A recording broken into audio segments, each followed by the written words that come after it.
Hello friends, आज की presentation part 2 में आपका स्वागत है। तो पढ़ने वाले प्रेजेंटेशन का पार्ट 2 जिसमें आप समझेंगे प्रीपोजिशन टाइम। तो उससे रिलेटेड ना हम 5 प्रीपोजिशन के बारे में पढ़ेंगे। पहला है फ्रॉम हो गया, इन हो गया, सिंस और एट के बारे में पढ़ेंगे। ये सारी प्रीपोजिशन होती हैं जिसे हम 5 प्रीपोजिशन में पढ़ेंगे। ठीक है, मैंने बता दिया। ऐसे कौन सी, एट हो गया, सिंस हो गया, इन हो गया, फ्रॉम हो गया और फोर भी हो गया। तो ये सारी प्रीपोजिशन के बारे में जानेंगे, तो कंसेप्ट जानेंगे और कैसे इनको हम जान सकते हैं, आइडेंटिफिकेशन क्या होती है ना, उन सारे फंक्शंस को समझेंगे। आज की वीडियो को शुरू करते हैं। तो आज की वीडियो को शुरू करते हैं। सबसे पहले मैं प्रीपोजिशन के बारे में बताने से पहले मेरे को एक और चीज़ बता दूँ। ये देखो, प्रीपोजिशन टाइम क्या होता है मैंने बता चुका हूँ। जो मेरा पार्ट 1 था ना, उसमें मैंने आपको ये बात क्लियर कर दी थी। प्रीपोजिशन टाइम का मैंने सारे प्रीपोजिशन टाइम क्या बताया था, मैंने सारे कंटेंट क्लियर कर दिया था कि हम किस तरह से प्रीपोजिशन को आगे पढ़ने वाले। तो मान लो ये बात पार्ट 1 है, जैसे हमारा कंटेंट वीडियो मान के चल रहा है। ठीक है, तो देखो मैं प्रीपोजिशन टाइम क्या बताया, दोबारा से बता देता हूँ अगर नहीं पता तो जान लो। तो प्रीपोजिशन टाइम क्या होता है, जो कि ऐसी प्रीपोजिशन ना कि जो ऐसी प्रीपोजिशन होती है जो उसको रेफर करती है एक टाइम को रेफर करता है। जो इंग्लिश में ऐसे उसको डेफिनेशन कैसे तैयार करते हैं, ऐसे लिखते हैं ताकि प्रीपोजिशन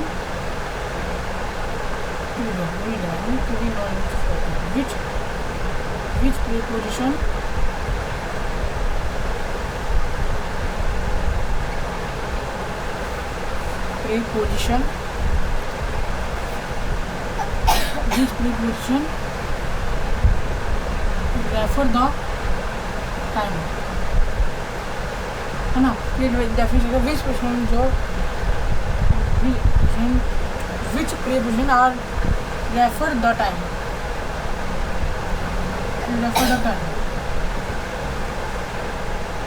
है ना, known as prepositional time।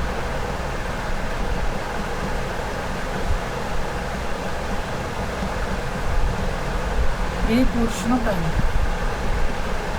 इसकी डेफिनेशन है प्रीपोजिशन टाइम। आपको ये बोलें कि इंग्लिश में बताओ इसकी डेफिनेशन क्या बोलती है ना, क्योंकि हम इंग्लिश पढ़ रहे हैं तो थोड़ा बहुत इंग्लिश का भी ज्ञान होना चाहिए। ठीक है, तो इसकी डेफिनेशन बनेगी which preposition refer the time known as preposition of time.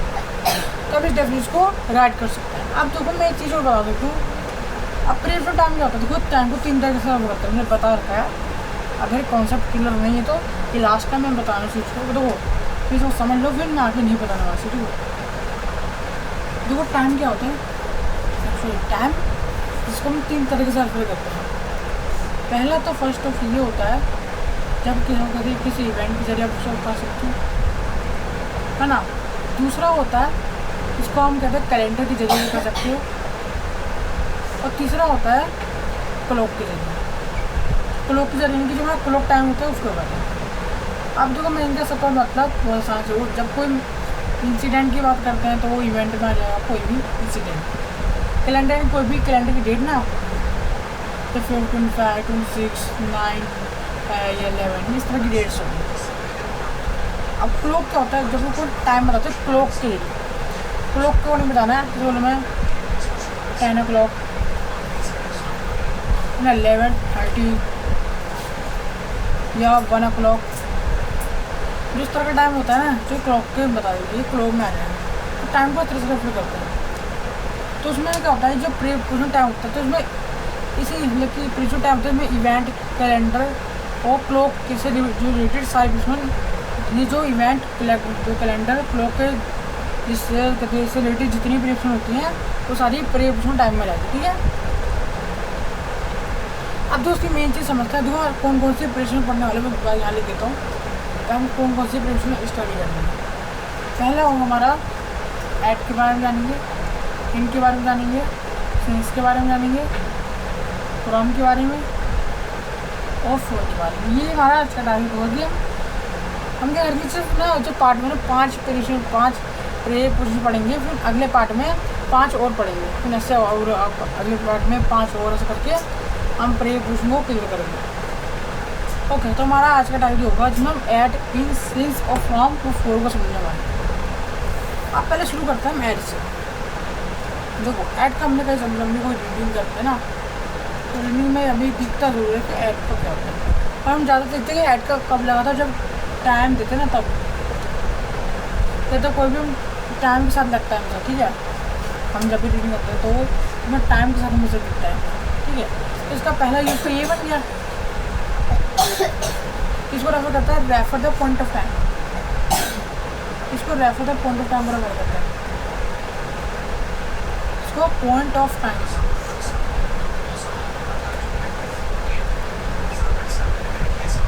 किसको पॉइंट ऑफ टाइम।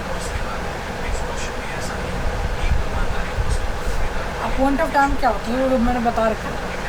अब पॉइंट ऑफ टाइम को पता होना दोनों जरूरी है। जिस तरह में टाइम लिखना क्लॉक वाला टाइम या पॉइंट ऑफ टाइम में आप कैलेंडर का टाइम भी जोड़ सकते हो ना। अब दोनों का कॉम्बिनेशन लेकर इसको आप पॉइंट ऑफ टाइम में डाल सकते है ना। तो पॉइंट ऑफ टाइम में कौन सा ऑपरेशन यूज होता है, सिंस, ठीक है। तो जब भी मैं पॉइंट ऑफ टाइम बताऊँ तो फिक्स टाइम दिया आपको, ठीक है। अब जैसे बोलता हूँ मैं, ही वॉक ऑलवेज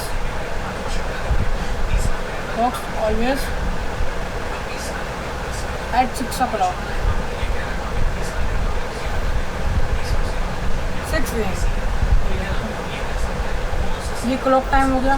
मेरे में कोई सा टाइम आ सकता है, ठीक है। इसमें अब क्या है, ये जो क्या बता रही है, किसी फिक्स टाइम बता रही है, किसी, ठीक है, कौन सा time, point of time. Time का नेचर कैसा है, टाइम के नीचे पॉइंट ऑफ टाइम है, यानी फिक्स टाइम पे ये होता है, एक्शन स्टार्ट हो जाता है। ये एक डेली रूटीन हमारी एक्टिविटी होती है, ठीक है। तो इसका पहला यूज तो बन गया किसी भी पॉइंट ऑफ टाइम को रेफर करना। अब वो सेकंड यूज होता है जब भी हम कोई स्मॉल प्लेस की बात करते हैं, refer the small place.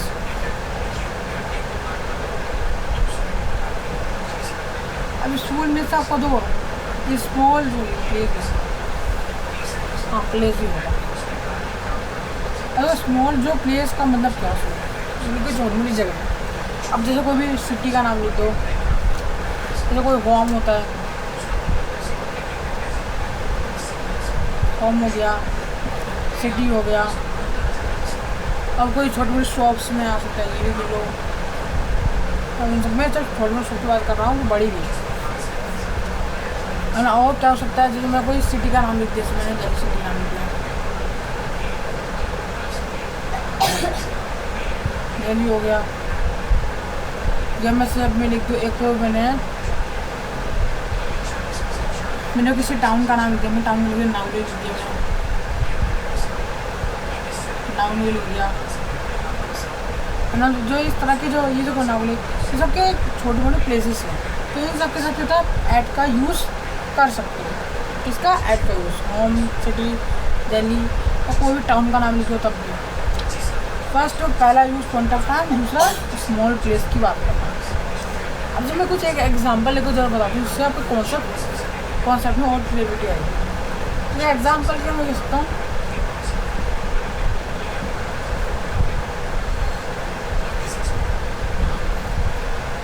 Just he have, ये क्या सही में यही बोल रहा हूँ,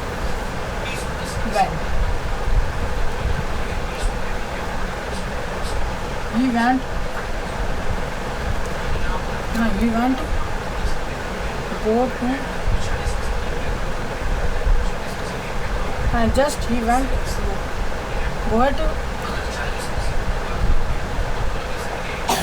now Delhi, है ना। तो क्या हुआ, मैं क्या कर रहा है, ही गोट एट दिल्ली। हम क्या हैं, इसके साथ क्या लगा सकते हैं, हम एट यूज़ करते हैं। कोई भी किसी स्मॉल प्लेस की बात करते हैं। एक और एग्जांपल ले सकता हूँ, तो बोलो मैंने ये एग्जांपल लिया कोई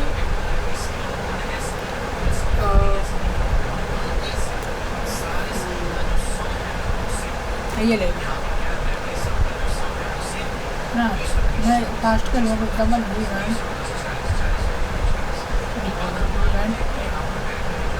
रेंट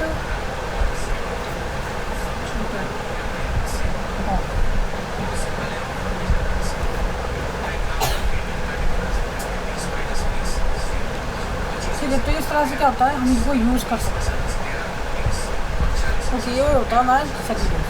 अब देखो दूसरा यूज होता है, अब जो देखो फिर इसको लिख लो, फिर मैं आगे समझता हूँ, ठीक है।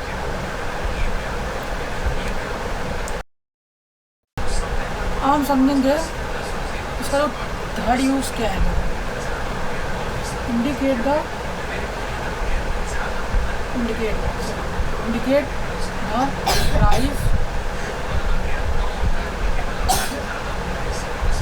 प्राइस का किसी की स्पीड है ना, स्पीड हो गया, एक चीज़ का रेट। ऐसा मैं बोलूँ किसी भी चीज़ की वैल्यू, क्या बोलूँ मैं, किसी भी चीज़ की वैल्यू। तो इन सबके साथ क्या लगता है, इन जो कभी को प्राइस या किसी स्पीड की बात करते हैं या किसी रेट की, तो हम क्या आता है, इंडिकेट कहता है। उस वक्त क्या यूज़ करते हैं, प्रेफरेंस रेट का यूज़ करते हैं, ठीक है। अभी मैं एग्जांपल लेता हूँ, ये देखो अब मैंने एग्जांपल लिया, प्राइस सेल्स,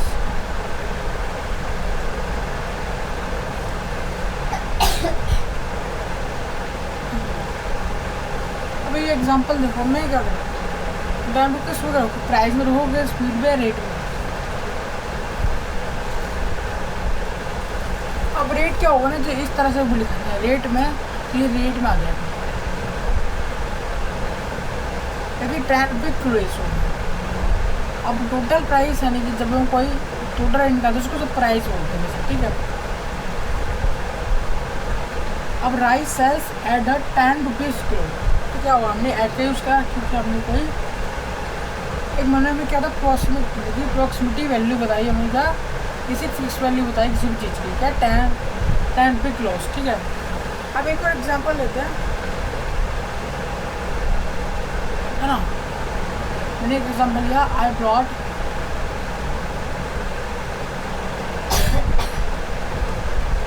कपॉट एट 25% डिस्काउंट।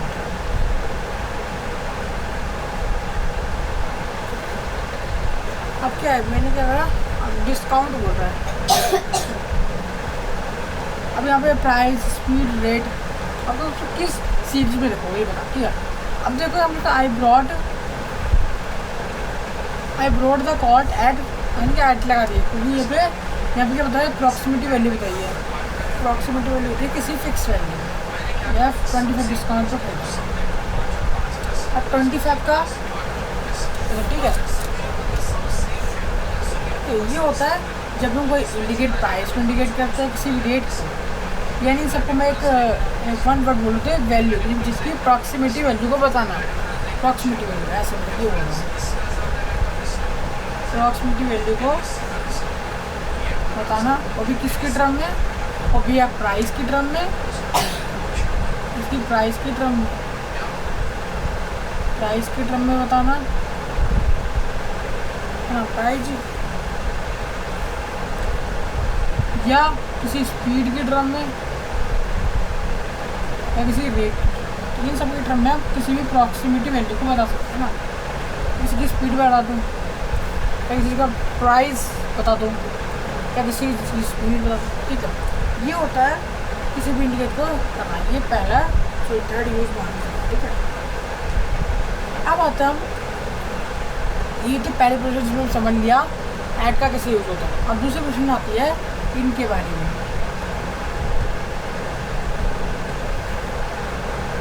अब इनको समझते हैं।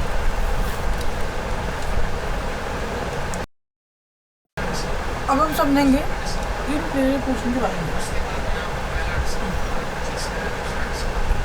अब इन कैसे यूज होता है, देखो तो पहला यूज होता है जब लोग बिग प्लेस की बात करते हैं ना, बिग प्लेस,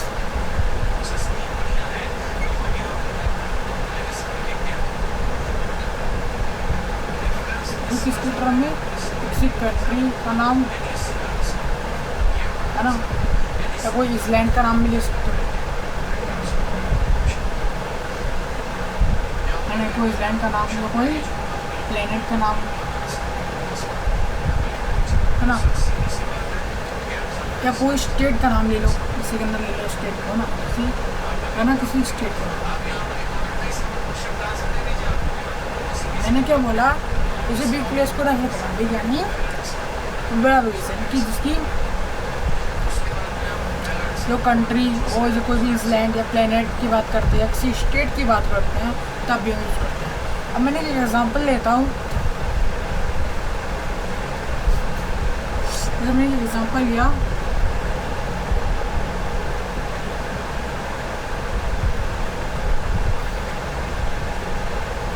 टुडे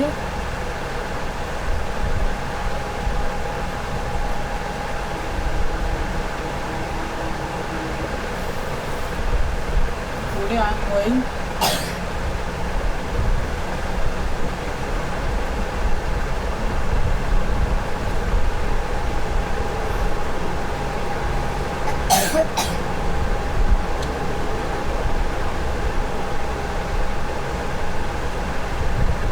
ये सही है, इसको रखो, अब ये लिख सकते हो, गलत मान जाए, ठीक है, इसको देखो, अब ये लिख सकते हो, he lives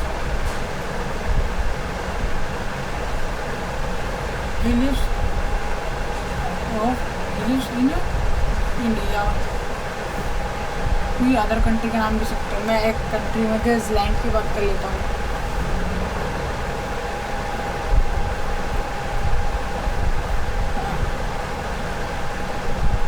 अब बोलूँ मैं ऑल एग्जाम्पल ले रहा हूँ, दूसरा all wild animals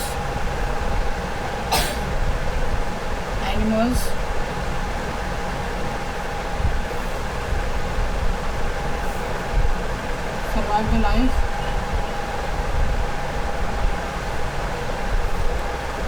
as a window, don't do this। और आप देखो थोड़ा दिख नहीं रहा, इसलिए दोबारा से लग जाएगा।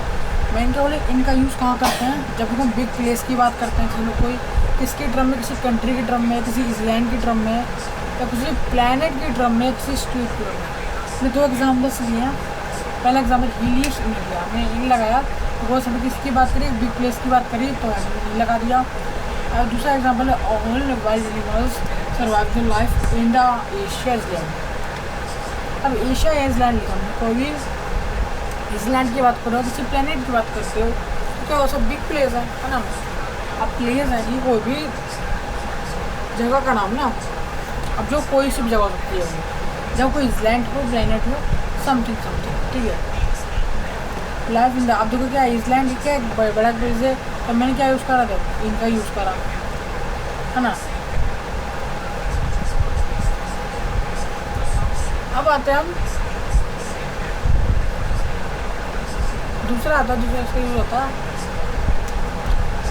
पहले मान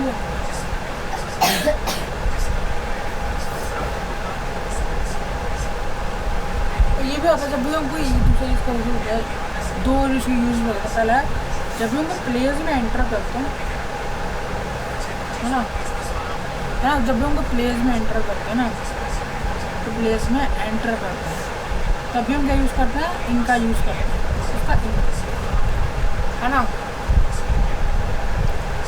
जैसे आई कम,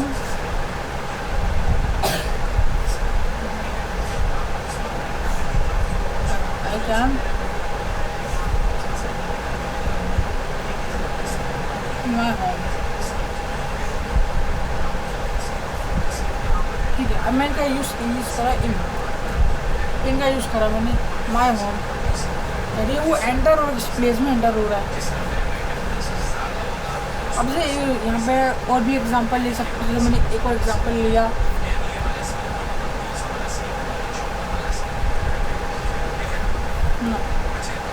अब से एक और चीज़ आती है, जब भी हम कोई ना मैं बोलता हूँ,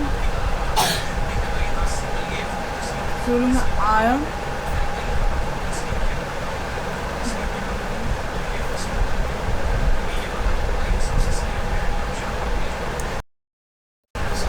अब मैं क्या कर रहा हूँ, देखो जब भी हम प्लेस में एंटर होते हैं तो हम इनका यूज़ करते हैं, आई कैन इन अब जो मैंने एक एग्जांपल लिया, I jump in the wind. मैं भी क्या यहाँ पे इसे प्लेस में एंटर हो रहा हूँ ना, तो कौन सी प्लेस में, जंपर नहीं, I jump in the well. वाली वेल नहीं, वो कोई एडवर्ब वेल नहीं है, तो जिस प्लेस का नाम होता है ना वेल, कुआं में, है ना। तो क्या ये प्लेस का नाम है, तो वहाँ पे उस चीज़ में एंटर होगा। और दूसरी चीज़ यहाँ पे लिख दी। अभी हमें ये बोल देते हैं, जैसे मैं बोलूँ तो बोल दूँ, तो अभी हम बोलते हैं I am standing in standing in the stage.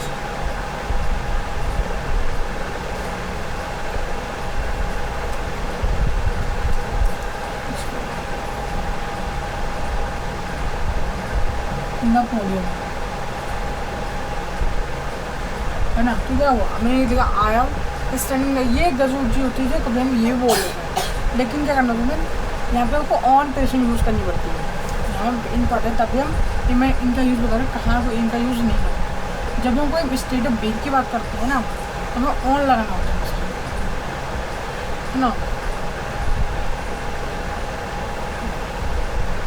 On the on, है। तो जब भी हम कोई स्टेट ऑफ बीइंग को बताते हैं, तो ये होता है इनका यूज़। एक और यूज़ होता है जब भी हम इनका यूज़ कब करते हैं, जब हम कोई ड्रेस की बात करते हैं।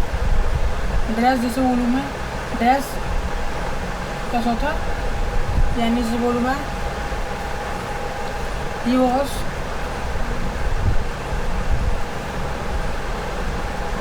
In uniform, he was in uniform. अब बोलूँ मैं सी और सॉरी साड़ी,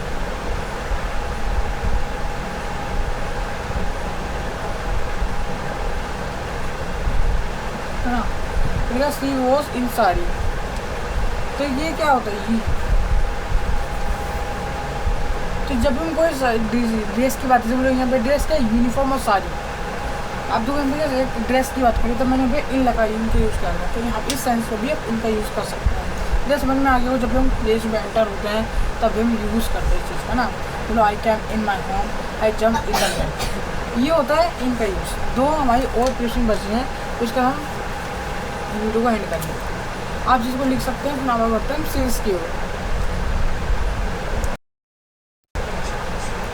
देखो जो सेल्स जो मैंने लिखा है, सेल्स कब यूज़ होता है, जब हम कोई पॉइंट ऑफ टाइम की बात करते हैं।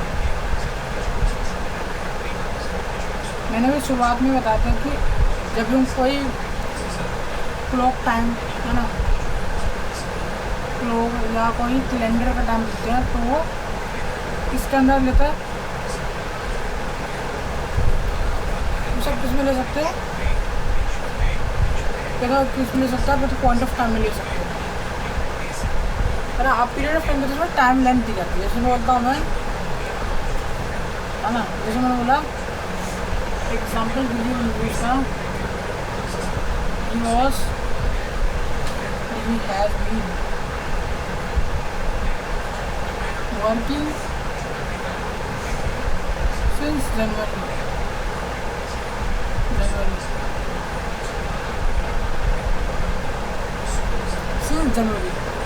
अब मैंने क्या सिंस का यूज़ करा, तो ये जो काम कर रहा है ये कब से स्टार्ट है, जनवरी से। मैंने करा इसका पॉइंट ऑफ टाइम दिया, काम जनवरी से स्टार्ट है। मैंने छोड़ था जनवरी किस महीने स्टार्ट हुई, वही पीरियड की बात नहीं करता, ये काम बस जनवरी से चल रहा है, इसलिए ये पॉइंट ऑफ मैंने दे दिया, वो पॉइंट टाइम दे दिया। और कौन सा टाइम, एक क्लॉक का टाइम है, कैलेंडर का टाइम, तो एक कैलेंडर टाइम जिसका मैं एक मंथ का नाम लिखा है ना। तो पॉइंट ऑफ टाइम किसे कहते हैं, जो क्लॉक और कैलेंडर टाइम को ही उसका एक कॉम्बिनेशन होता है पॉइंट ऑफ टाइम। सिंस किसके रिस्पेक्ट में यूज़ हो रहा है, पॉइंट ऑफ टाइम के रिस्पेक्ट में यूज़ हो रहा है। Example, he has been working since January. ये काम क्या है, ये चीज़ जो एक्शन है ये जनवरी से स्टार्ट है। ओके, ये होता है सिंस का यूज। सिंस का सिर्फ यही यूज़ होता है, ठीक है। अब मैं आता हूँ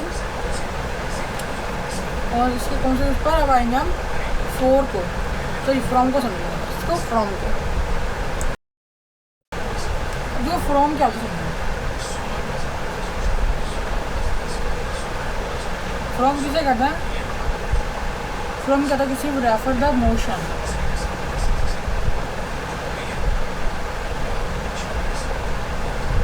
उसको रेफर करता है, मोशन को रेफर करता है। किसी भी चीज़ में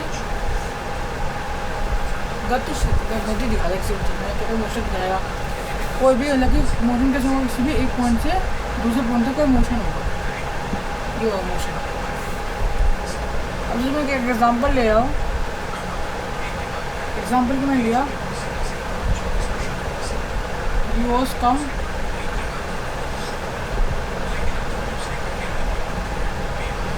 फ्रॉम पटना। अब जो समझो फ्रॉम कहाँ है, जब भी कोई मोशन बता दें। अभी क्या एक्शन ये है, मतलब कि इसका जो स्टार्टिंग पॉइंट है ये चीज़ ना, ये पटना है, यानी अब वो कैसे यहाँ से पटना से वो कहता है सिर्फ कोई और पटना से कहीं और से पूछ चुकी है, यानी कि चाहे वो कहाँ भी क्या है, कहीं भी अदर सिटी में से पूछ सकती है, यहाँ अदर बहुत सारी स्टेट्स में शिफ्ट हो सकती है, ठीक है, सिटीज़ में स्टेट। या वहाँ पे क्या हो रहा है, मोशन बताया जाए, क्योंकि उसने यहाँ से क्या करा, एक ऐसा में साइंस के बारे में कहते हैं कि विस्थापन होना, यहाँ पे क्या एक चीज़ का हिंदी बताया, किसी भी विस्थापन हो रहा है, किसी भी चीज़ में गति हो रही है, उनकी मोशन हो रहा है, वो यहाँ से मूवमेंट हो रही है उसमें। जब किसी चीज़ में मूवमेंट होती है यानी कि मोशन हो रहा है। अब इसमें क्या मूवमेंट क्या रहा है, तो वो पटना से शिफ्ट हो गए, वो कहीं और आई है, इसमें जैसे यूएस कम फ्रॉम पटना। अब जो है पटना से वो कहाँ आई, यही होता है, लेकिन मोशन तो हो रहा है ना, तो क्या है किसी भी मोशन को रेफर करना है, ये होता है। अब इसमें एक एग्जांपल लिया, example the wind is coming from north.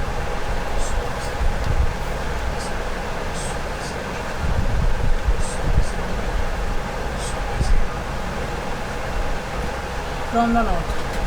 The wind is coming from the north.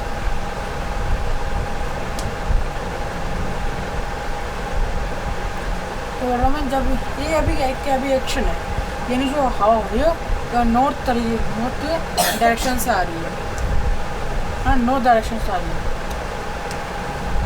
यानी ये एक्शन है ना, ईस्ट हो गया है ना, ईस्ट वेस्ट नॉर्थ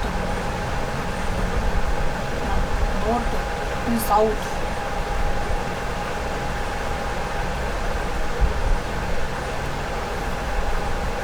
क्या हो रहा है, मैं wind is coming from north, यानी वो नॉर्थ डायरेक्शन से उधर आ रही है, यानी नॉर्थ है मान लो, तो इस डायरेक्शन से उधर आ रही है, और मतलब वो कहाँ तक जाएगी उसको कुछ पता नहीं, ठीक है।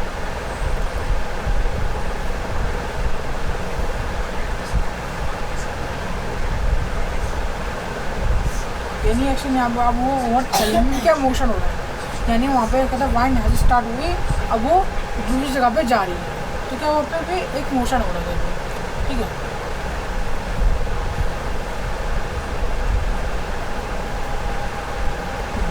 यानी कि ये यहाँ से निकली नॉर्थ साइड से शुरू हुई, अब वो इनकी वाइंड क्या, वो इधर थोड़ी सा कैसे करके चली है इधर, यानी वो ज़्यादा तो सीधी जाती है, कि वो भी जो मोशन होगा इस तरह से होगा, है ना। अब इधर जाएगी इसका कुछ पता नहीं, इन्फिनिटी जो फिक्स नहीं, ठीक है, ओके। तो ये हो गया हमारा मोशन फ्रॉम के बारे में। अब उसके और यूजेस हैं, देखो जब भी हम कोई बात करते हैं,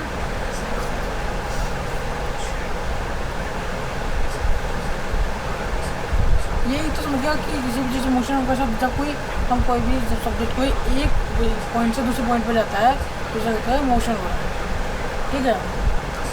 दूसरा होता है जब भी हम कोई कॉज की बात करते हैं, या रीज़न कॉज एक ही है, किसी भी चीज़ का हमारा मज़ा होना, यानी कोई एक्शन ना होने के उसमें क्या वजह है उसकी, कैसे बोलूँ मैं, ही वॉज जाएगी suffering, suffering, suffering from fever,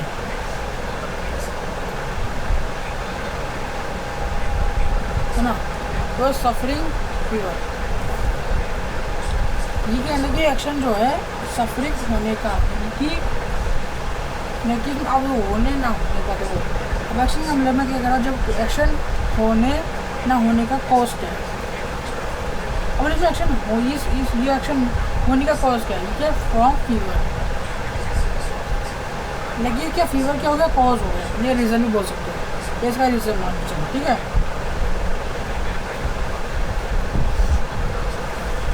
ना तब इसे कहता हूँ, इसे कहता है जब भी कोई कॉज किसी भी चीज़ का वजह देते हैं तब भी हम कहते हैं फ्रॉम का यूज़ करते हैं। अब मैं ये तो हो गया, थोड़ा सा एक और एग्जांपल ले सकते हैं, जैसे मैंने बोला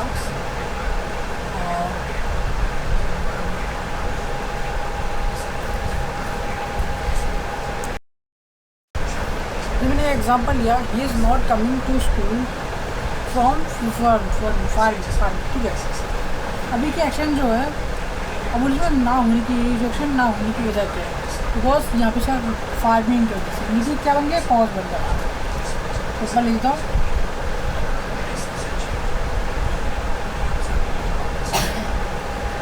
कॉज हो गया और ये हमारा एक्शन हो गया। अब ये एक्शन ना होने का क्या वजह है, इसकी क्या है, बिकॉज ये कॉज फार्मिंग की वजह से। तो ये होता है जब भी उनको कॉज या किसी रीज़न देते किसी भी एक्शन का, तो हम फ्रॉम का यूज़ करते हैं, ठीक है। अब इसका एक और यूज़ बनता है, वो ये होता है, देखो जब भी हम ये करते हैं ना, कोई भी ये यूज़ देखो, जब भी हम कोई एक ऑब्जेक्ट की मदद से, है ना, कोई एक ऑब्जेक्ट की मदद दूसरा ऑब्जेक्ट भी तैयार कर लेते हैं,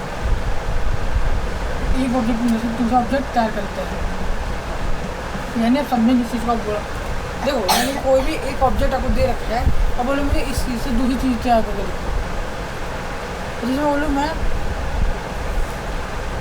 अब बोलूँ मैं ये, अब मैं ये एग्जांपल लिया मैंने, we make curd from milk,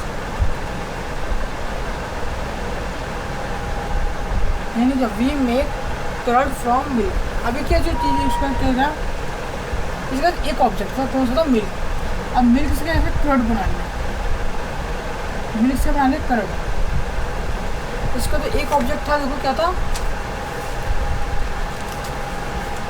इसका एक ऑब्जेक्ट था, कौन सा, मिल्क, है ना, क्या था, मिल्क, यानी जो एक ऑब्जेक्ट था मिल्क, और उसे मिल्क से एक तरह मिल्क क्या करता है, मिल्क कर्ड, ये हो गया। अब जैसे बोले मैं,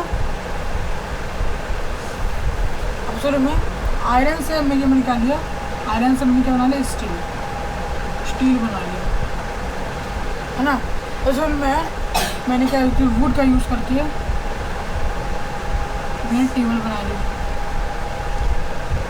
मैंने एक ऑब्जेक्ट से, तो क्या करोगे, जब कोई चीज़ एक चीज़ से दूसरी चीज़ बना रहे हो तो हम क्या यूज़ करोगे, इन सब का यूज़ होता है, तो क्या यूज़ करोगे, फ्रॉम का यूज़ करोगे, है ना।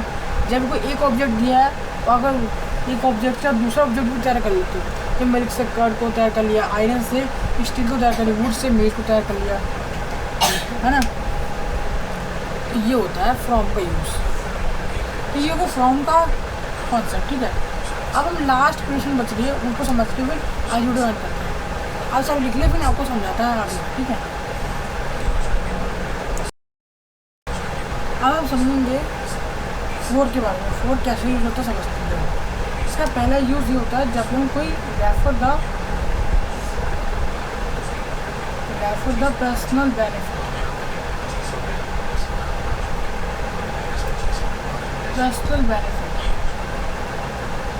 अब पर्सनल बेनिफिट क्या पसंद है, यानी जो सेल्फ बेनिफिट होता है, खुद के लिए जो बेनिफिट होता है सिर्फ। अब इसमें एक एग्जांपल सीख जाते हैं, हमने एक एग्जांपल लिया, ये एग्जांपल है, दिस इज फॉर यू,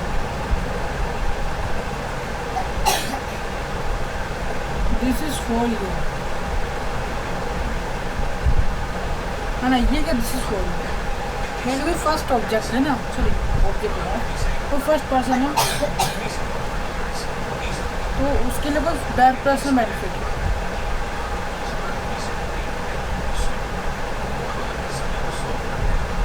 तो दूसरा ऑब्जेक्ट में हालांकि कोई चीज़ होगी तो उसकी इसके तुम्हारे लिए कि ये हमारे लिए फर्स्ट ऑब्जेक्ट में आ गया खुद ही फर्स्ट पर्सन,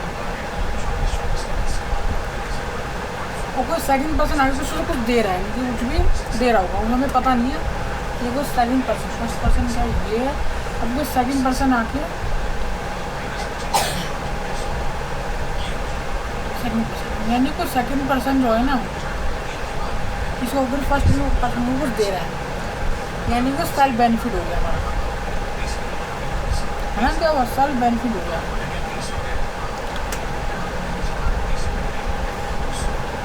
सेल्फ बेनिफिट ये पर्सन की बात करते हैं ना, कि जब भी कोई फर्स्ट पर्सन है तो जो सेकंड पर्सन कुछ दे रहे हैं कि इसका कुछ इस चीज़ में कोई बेनिफिट जरूर होगा चीज़ का ना, उसे कहते हैं। ये होता है जब भी हम कोई अपनी पर्सनल बेनिफिट की बात करते हैं तब। अब आता है इसका जो दूसरा यूज़ ये होता है, यानी कि फर्स्ट पर्सन दिस मानना ना, दिस किस सेंस में लगा हुआ है, फर्स्ट पर्सन के सेंस में लगा, फर्स्ट पर्सन लगा हुआ, ये हमारा सेकंड पर्सन है, सेकंड पर्सन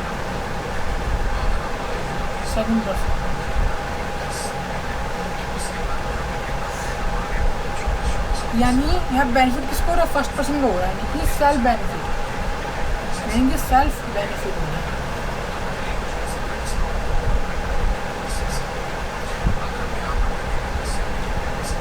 सेल्फ बेनिफिट हो रहा है,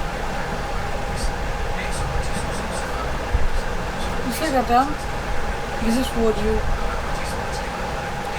ओके, अब दूसरा यूज़ आता है, इसे कहता है किसी भी चीज़ का क्या करना है, इंडिकेट का किसी भी चीज़ का कॉज हूँ, मैंने अभी बताया जस्ट में भी, तो मैं फॉर्म से भी मिल जाना है, प्रो में भी ये यूज़ होता है और फॉर में भी यही यूज़ है। जब भी कॉज की बात करते हैं, किसी भी रीज़न की बात करते हैं ना, रीज़न की बात करते हैं, मैंने एक एग्जांपल लिया था, मान लो मैंने लिया I am studying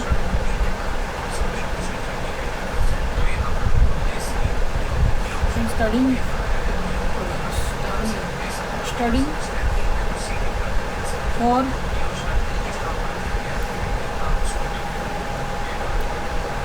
make great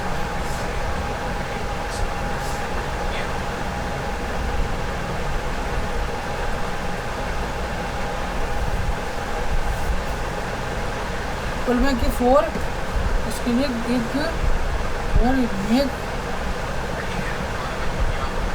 honesty और मेक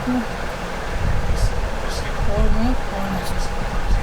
मैंने होता ना कि ऑनेस्ट के साथ भी आर्टिकल मत यूज़ करना, ठीक है, आर्टिकल में बता दो, ठीक है। बोल के मैंने बोला यानी जब I am studying for make honest, अभी क्या है इनकी कोई चीज़ का कोर्स देना, किसी भी रीज़न देना, है ना। अभी ये एक्शन है, इनकी एक्शन किस वजह से हो रहा है ना, ये एक्शन किस वजह से हो रहा है, मेक ऑनेस्ट, क्योंकि हो गया हमारा कोर्स हो गया। एक्शन किस मालूम किस पर्पज़ से किया जाता है, हमें मेन पर्पज़ क्या है कि अच्छा इंसान है, कि अच्छे ईमानदार इंसान बनने के लिए, तो क्या है इसकी वजह ये हो गई। अब इसमें मैंने एक और एग्जांपल लेता हूँ, मैंने क्या एग्जांपल लिया,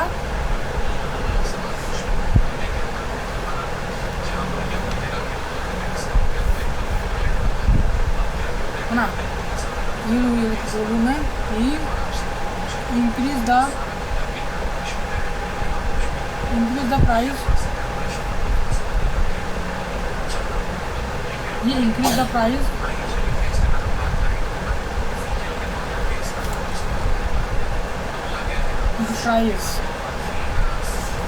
for gain the profit,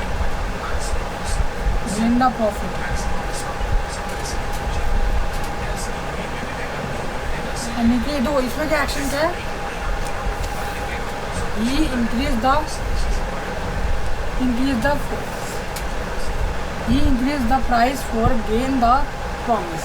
यानी जो एक्शन है, जो एक्शन है इंक्रीज करने का एक्शन जो है, लेकिन किस पर्पज से क्या आने के पर्पज यानी किस कॉस्ट से किया जा रहा है, यानी कि देखिए फॉर गेन द प्रॉफिट। जब भी उनको प्रॉफिट गेन करने के लिए किया जा रहा है ना इंक्रीज कर, तो क्या होता है जब भी हम कोई कॉज या किसी चीज़ का रीज़न देता है तब भी हम फॉर का यूज़ करते हैं और फ्रॉम का यूज़ भी करते हैं, दोनों में एक यूज़ बड़ा कॉमन है। तो ये तो था हमारा आज का वीडियो, जिसमें हम समझा फॉर के बारे में, इनके बारे में, सिंस के बारे में और ऐड के बारे में। तो आज की यही भी वीडियो एंड करता, कुछ भी दिक्कत मुझे कमेंट करें, मैं आपके साइड आउट कर दूँगा। तो आज की वीडियो को यहीं पे एंड करता हूँ। Bye guys.